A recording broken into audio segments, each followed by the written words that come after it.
And that's what Western scholars criticize, that Eastern scholars don't criticize. It's not a criticism, it's just an observation that justifies the whole retrospectively.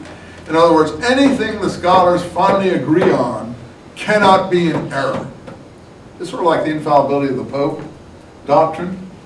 That's giving the prophet a lot of prescient foresight to say anything my community agree on will not be in error. Anyway, that is enough. If the community of scholars agrees on the hadith as authentic, they are authentic. But Shiism, you see, doesn't agree. Yet we now have mullahs in Shiism that claim that whatever they agree on is authentic too. So in fact, they are basically putting the same position forward. In any case, that verifies the whole. That is the commandment for consensus ijma. Whatever my community will agree on, it cannot be in an error. And so the community, according to Sunni Islam, agreed on Abu Bakr. That could not be an error. So therefore, according to Sunni Islam, the right guided caliphs begin with Abu Bakr. The Khulafa Rashidun, number one, is Abu Bakr. And he is functioning from around 632 to 633. His claim to fame supposedly was that no one objected to him. But people did object to him. Who objected to him? The partisans of Ali.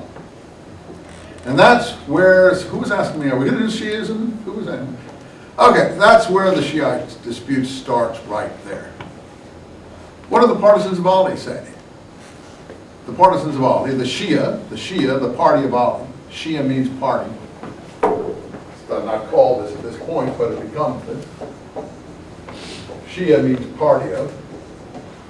And it's a specific party of. It's not a house party, it's a support group. Like a Republican Party, as opposed to the Democratic Party. The party of Ali says no. The Prophet appointed Ali, he led the last pilgrimage. He was the caliph. He should have succeeded the Prophet. He was the only living relative of the Prophet. He married the Prophet's daughter. He was the biological successor to the Prophet. He fathered the children who were the only offspring of the Prophet. He was the legitimate successor. Anyone not understand this issue?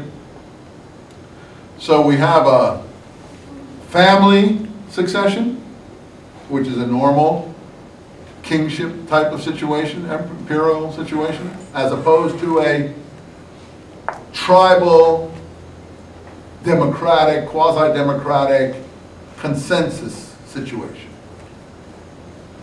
Favored by who? The companions of the Prophet. The companions said, no, we don't want Ali. We want Abu Bakr. And Abu Bakr was, for all intents and purposes, chosen. But the Shiites will to this day say, oh, no, he wasn't chosen. We never recognized him. We never recognized him. So it goes right to the beginning with the death of the Prophet. We never recognized him. We don't recognize Abu Bakr. We don't certainly recognize Omar. We absolutely do not recognize Uthman. Okay, finally you made Ali Caliph, the fourth Caliph. That's the only one that we recognize. All the other three are illegitimate. All the other three are illegitimate. So right from the start, what is this? The split between who? Sunnis and Shia. It's not called that yet. That's what it is. The split between Sunnis and Shia. And it's still going on when? Today? Yeah, it's still going on today.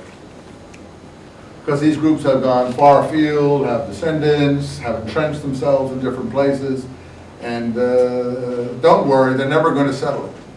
They're never going to settle it. I hope it never comes to atomic warfare, which is what some people seem to want to take it to that level, because the world will be in a terrible plight if it does. I mean, I'm just saying, as an outside observer, I hope it doesn't ever get that high. Iran seems to want to raise the ante. I hope they're just bluffing, frankly, because if they aren't, things are going to get really nasty.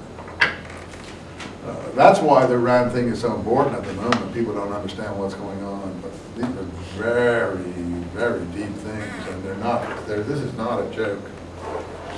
this is sometimes not even rational. This is a gut level thing, an emotional thing, a feeling in the pit of your stomach. It doesn't have to do with the Russians, whatever you want to say about them. They were rational in terms of their limitations. They understood their limitations because they wanted to survive too, but some of these people don't want to survive. I spoke to a guy in Jerusalem one day, and I said, look, if you bring nuclear weapons to Jerusalem, he's a Hamas guy, a good friend of mine. I said, you're going to be killed. He said, Fadlan, Fadlan. Fadlan means, welcome, welcome. He said to me, let them come, let them come. Yes, I understand that. I do. I mean, I understand that's how he felt. I think he was being honest with me. He's since changed his mind. I've known him for about 20 years. He's a good man. He's an antiquities dealer.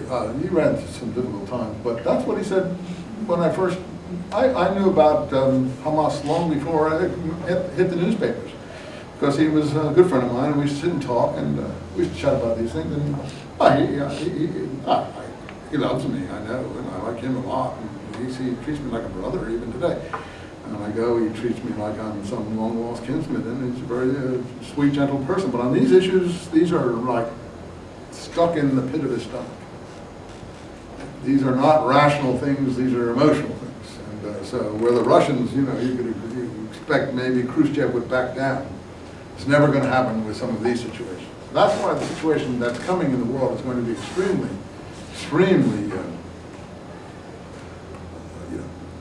nothing like you've seen before if nuclear weapons come into this situation. That's all I can tell you.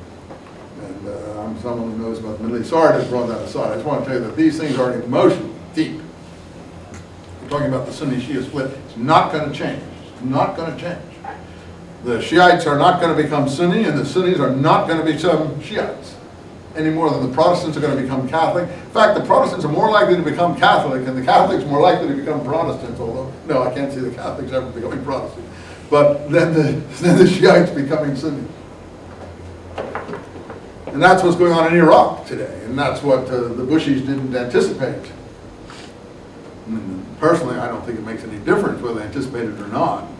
There are ways of dealing with things, and they're just very superficial in the way they approach things. But if they'd taken a course like this, it could have helped them, I think. I think this course could help a lot of people of that kind to deepen their understanding of what the powers that they're dealing with are. Anyway, that's an aside. So right from the first election. Now, what was Abu Bakr's claim to fame? Just that he was the father of Aisha, the Prophet's favorite.